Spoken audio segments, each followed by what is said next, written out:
제 유튜브에 가장 많이 댓글 달리는 게 남녀 관련된 유머를 알려달라는 사람들이 너무 많아요.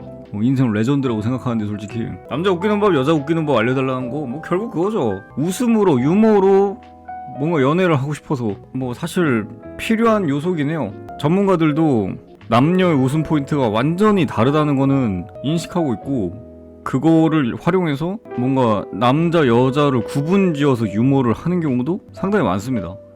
확실히 달라요. 남자들이 주로 웃는 포인트 먼저 제가 해드릴게요. 자, 남녀가 웃는 포인트가 다른 이유는 딱 하나예요. 사회에서 그렇게 만들어요. 남성의 유머 포인트는 해소예요. 한국 남성의 90%의 유머 포인트는 해소의 목적이에요. 뭔가 말로써 대리적으로 자신의 욕구를 억누를 수 있는. 왜 그러냐면 사회적으로 압박을 많이 받습니다. 뭐 전문적인 용어로 맨박스란 건데, 너는 남자가 참아야지, 남자가 이런 거 먼저 해야지, 이런 거에 대해서 정말 슬프게도 정말 많이 지배를 받고 있어요. 이게 유머에도 적용이 됩니다. 이 억압, 참아야 되는 것들, 하지 말아야 되는 것들, 남자가 먼저 해야 되는 것들에 대한 스트레스가 엄청나게 쌓여있어요. 그래서 그런 것들을 건드려주고 해소해주면 터집니다. 보통은 억압되어 있는 거에 대해서 욕을 해주거나 까주면 통쾌해하면서 좋아합니다. 옷을 잘 못 입어서 사람들한테 욕을 많이 먹지, 힘들었겠구나 이렇게 말하면 싫어요. 대신 옷 잘 입은 새끼들 다 게이 아니야? 이러면 좋아요.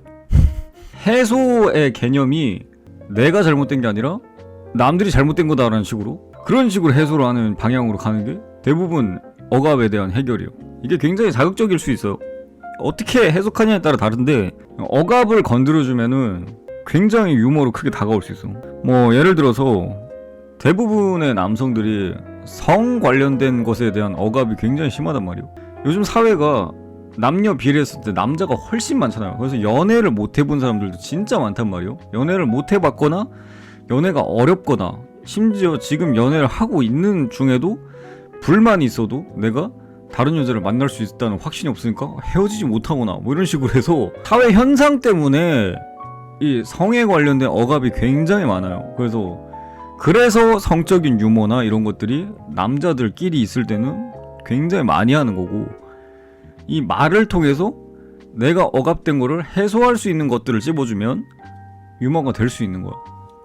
누군가에 대한 비하나 정말 가벼운 생각이나, 물론 이게 굉장히 안 좋은 거야. 안 좋은 건데, 이런 남자 웃기는 법, 여자 웃기는 법을 알고 싶었던 사람들이 이런 내용을 알고 싶진 않았을 거야. 하지만 이게 현실이고 어쩔 수 없어. 남성이 억압되어 있는 것들이 무엇인지에 대해서, 뭐 남성이 먼저 다가가서 해야 되는 것들에 대해서 그런 것들을 이야기해주면, 아, 이 사람이 이런 이야기도 하는 사람이구나 하면서 해소가 된단 말이야. 뭐 주로 이제 자기가 억압되어 있는 내용을 비하하는 식으로 얘기를 많이 한단 말이야. 직장, 성, 결혼, 돈 이런 이야기로 억압되어 있는 부분들을 까주면서, 뭐 정치 이야기도 괜찮고 이런 까주면서 마음을 연단 말이야. 뭐 정치인 누구 때문에 뭐 시급이 줄었다 이런 식으로 가면 욕을 막 술술 하면서 마음을 연단 말이야.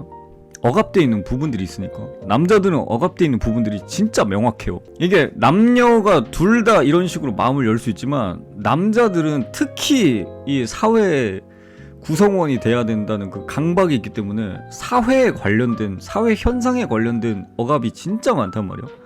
그래서 더 건드리기가 쉬워요. 사회 구성원이 되는 조건들이 보통은 돈, 뭐 직장, 결혼 뭐 이런 것들이잖아. 그런 것들이 다 억압이 돼 있어요. 이루어지지 못하고 있기 때문에. 집 이런 것들, 젊은 사람이든 늙은 사람이든 여자 이야기를 하면 좋아하는 거고, 젊은 사람이든 늙은 사람이든 정치인에 대한 이야기, 부동산에 대한 이야기를 하면 좋아하는 거예요. 그래서 마음을 열고 한마디 했을 뿐인데도 술술 나오는 거예요. 억압이 정말 많이 돼 있어요. 쉽게 다가서게 하고 깊은 유머를 이끌어내려면은 책임감을 건드리는 거예요. 내가 암묵적으로 갖고 있는 책임감에 관한 이야기들을 좀 가볍게 풀어내는 거예요. 가볍게 풀어내면 상대방이 욕을 하면서 마음을 열고 욕을 하면서 웃을 수 있는 거예요. 책임에 관한 이야기를 해서 마음이 좀 풀렸다, 그러면 조금 더 깊은 이야기를 하게 되면 이제 남자들이 가장 많이 갖고 있는 거, 책임감, 의무감보다 더 많이 갖고 있는 것들, 존경. 뭔가를 이뤄내야 된다는 강박관념이 존경심으로 귀결된단 말이야. 해야 된다, 뭐 집 사야 된다, 차 사야 된다, 뭐 훌륭한 사람 돼야 된다, 돈 많이 벌어서 편하게 살고 싶다 하는 것들이 어떤 대상에 대한 종착지로 정한단 말이야.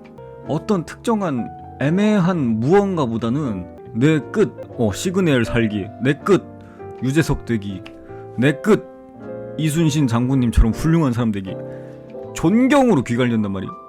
이 존경하는 것들에 대한 이야기로 가면 더 유머를 더 쉽게 이끌어 나갈 수 있어요. 이게 참 웃긴 게, 이 존경한다는 것은 이게 뭐랄까 생각만 해도 뭔가 가슴 벅차오르고 뭐 이런 것들에 대한 것을 생각하기 쉽잖아요. 근데 뭔가 위인이 되고 싶어하는 사람이라면 독립투사에 대한 이야기를 하면 그거에 대한 즐거움으로 넘어가는 거예요.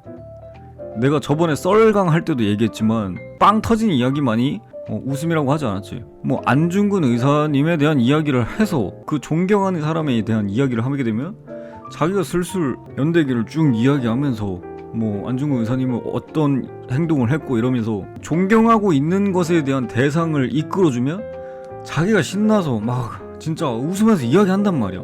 상대방의 스트레스를 덜어줄 수 있는 행동 자체가 모두가 웃음이 될 수 있다고. 만약에 그 사람이 집에 대한 스트레스를 정말 많이 가지고 있어. 이 책임감에 대한 것들을 여러 가지 탁탁탁 건드려 봤을 때 집에 대한 이야기, 막 부동산 정책에 대해서 지금 뭐 이래가지고 뭐 땅을 못 사고 뭐 비싸지고 막 이래서 막 시발 하고 있어. 그러면 그 사람의 존경은 무엇일까? 뭐 좋은 집이겠죠. 뭐 롯데 시그널, 한남동 살기 뭐 이런 거 나오겠죠. 그거에 대한 이야기, 집에 대한 이야기. 그 사람이 집에 대해서 얼마나 찾아봤겠어. 집에 대한 억압이 있으면. 집 평수에 관한 이야기, 집 평수는 어느 정도가 괜찮을까, 층고는 어느 정도가 괜찮을까, 그런 이야기들. 내가 부동산 유튜브를 정말 많이 보는 이유가 이 집에 대한 억압을 갖고 있는 사람이 정말 많아요. 집에 대한 억압을 갖고 있는 사람은 뭐 어느 동에 뭐 아파트에 뭐 몇 층은 구조가 이렇더라, 뭐 난방은 이렇더라, 이런 얘기만 해도 좋아요. 엄청 좋아요. 복층은 춥고 뭐 이런 얘기들, 이런 이야기가 유머가 될 거라고는 아무도 생각을 못 한단 말이야. 그 사람이 동경하는 게 역시 무엇인지, 무엇을 바라보고 있는 것인지 알아내려면 먼저 이 사람이 갖고 있는 책임, 의무, 스트레스를 풀어주고 화기애애한 대화, 와 이 사람 말 잘 통한다 라고 하고, 꿈이란 것은 결국 뭐 이 사람이 갖고 싶은 직업일 수 있지만 대부분의 남성의 꿈은 내가 돈이 많으면 하고 싶은 것들에 귀결이 돼 있어요. 내가 돈이 많으면 요트 하나 사서 뭐 낚시하고 싶다 하면 낚시에 관한 이야기로 넘어가도 되고, 돈이 많으면 게임을 잔뜩 사서 게임하고 싶다면 게임에 관한 이야기를 해도 되고, 마지막 최종적으로 갖고 있는 꿈이 결국엔 지금 가장 즐거워하는 거예요. 사실 이 테크가 굉장히 중요합니다. 이 사람이 억압된 걸 풀어주고, 이 사람이 존경하는 걸 끌어내주고, 마지막으로 꿈 얘기하고 터트려주면 이 사람은 희노애락을 그 자리에서 다 말할 수도 있어요. 왜냐면 정말 불쌍하게도 한국 남성들은 억압된 게 너무 많기 때문에 이 억압에 대해서 건드려주고, 이 억압에 대해서 공감해주고, 이 억압에 대해서 자세하게 이야기해주는 것만큼 그거만큼 즐거운 게 없고, 그거만큼 행복한 이야기들이 없어요. 그래서 내가 만약에 동경하고 있는 것들이 뭐 돈 많이 벌고 위인처럼 되고 싶다, 그리고서 내가 그렇게 만약에 다 이루고 났을 때는 무얼 하고 싶냐고 물어봤을 때 난 뭐 앉아서 막 이번에 플스5 나왔던데 플스5의 게임들 다 하고 싶다 이런 식으로 하면, 또 게임에 관한 이야기, 나는 무슨 게임 좋아하는데 너는 뭐 어떤 거 하냐, 이런 식으로 조금 더 헤비한 이야기로 넘어갈 수 있는 거. 이 헤비한 이야기, 이 세 번째 단계 이야기는 진짜 전문적인 지식을 말을 해야 돼요. 내가 맨날 보는 유튜버들이 뭐 요리 엄청 많이 보죠. 제가 먹는 거 엄청 많이 보고, 게임 관련해서 엄청 많이 보고, 자동차 엄청 많이 보고, 부동산 엄청 많이 보잖아요. 이게 다 왜냐면 이 사람들이 최종적으로 갖고 있는 꿈은 정말 전문적인 지식이어야 되는데, 그 전문적인 지식을 따라가려면 엄청 많이 배워야 돼요. 제가 보는 유튜버들은 다 이걸 끌어내기 위해서 보고 있는 거예요. 하루에 2시간 이상 무조건. 이걸 터트리는 순간 이 사람은 나를 거의 유재석으로 보는 거야. 아니, 이 사람이랑 얘기하니까 내가 이것까지 갔네? 내가 이런 얘기 어디서 해본 적이 없는데 이 사람이 얘기하니까 즐겁네? 행복하네? 이런 식으로 되는 거야. 남성의 이야기는 이 테크로 이렇게 타줘야 됩니다. 이렇게 되면 만약에 내가 좋아하는 남자가 있어? 이렇게 테크 타서 터트려주잖아? 다음날 사귈 수도 있어요. 진짜요. 이게 정말 슬프게도 한국 남자들은 거의 다 그렇습니다. 거의 다 그렇습니다.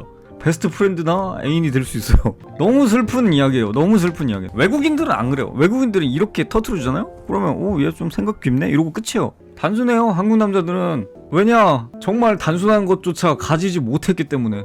너무 슬프게도 단순합니다. 외국 사람들이랑 이야기해보면 뭐 이런 이야기들 할 필요도 없어요. 좋아하는 거 뭐야? 라고 말하면 나 좋아하는 거 뭐 정말 뜬금없는 거 많이 나와요. 뭐 나 수구하는 거 좋아? 뭐 이런 식으로 해서 그냥 수구 얘기만 좀 해주고 이러면은 나도 수구 좋아한다, 가르쳐달라, 이런 식으로 해서 친구 될 수 있고 그걸로 막 웃을 수 있고 막 할 수 있는데 이게 없어요. 너 뭐 좋아해? 하면 한국 남자들은 없습니다. 뭐 좋아해? 그냥 뭐 게임하고. 뭐 게임 뭐 하는데? 그냥 아무거나. 너 뭐 하고 싶은 거 있어? 아니 뭐 아무것도 없어요. 이런 식으로 이 테크로 끌어내줘야 돼요. 이 테크로. 억압이 너무 심하기 때문에 억압된 스트레스부터 해소를 시작해야 돼요. 눈물에 남성을 웃기는 법 끝났고요. 너무 깊게 가면 안 돼요. 즐거울 정도로 이 남성의 책임, 존경, 꿈을 너무 건드려주면 안 돼요. 너무 깊게 가면 울어요. 너무 많이 가지고 있어요. 이 책임감에 대한 부담과 내가 바라보고 있는 것에 대한 부담과 내가 최종적으로 하고 싶은 것에 대한 동경, 뭐 이런 걸 너무 깊게 가지고 있어요. 그래서 살짝씩 건드려주는 정도. 너 뭐 요즘 뭐 집 존나 올랐던데 뭐 그거 좀 열받지 않냐? 난 족같다 이러면 막 얘기해요. 아이 씨발 하면서 난 집 사고 싶은데 야 그거 한남동에 뭐 새로 생긴 건물 봤어? 그래서 뭐 생겼는데 펜트하우스 막 200평짜리 있는데 거기 뭐 요즘에는 개 키우는데도 따로 방을 준다더라. 그래서 막 유튜브 보여주고 하면 막 좋아 죽어요. 그래서 이런 집 사면 나도 막 게임기 잔뜩 갖다 놓고 게임하고 싶다 그러면 이제 게임 얘기 막 전문적으로 막 해주면 그때 화기애애해지는 거지. 즐거운 이야기들. 그때 이 두 가지 태클을 가지 않고 좀 더 뭐 깊은 이야기를 찾아내려고 하면 아무것도 없어요. 이 깊은 억압을 어느 정도 해소해주고 자기가 하고 싶은 것에 대해 이야기를 해주면 굉장히 즐거워하고 즐거운 대화를 이끌어낼 수 있습니다. 단순해요. 거의 모든 남자가 그래요. 뭐 10대든 20대든 30대든 40대든 50대든 60대든 70대든 다 똑같아요. 할아버지들도 꿈이 있어요. 사실 할아버지들도 이루지 못한 바라보던 그 열망이 있어요. 이제 늙었으니까 뭐 나는 상관없지, 말뿐이에요. 이 세 가지 억압에 대해서 가지고 있지 않은 남자는 아마 제가 봤을 때는 돈이 아무리 많은 기업 회장도 이 세 가지를 가지고 있을 거예요.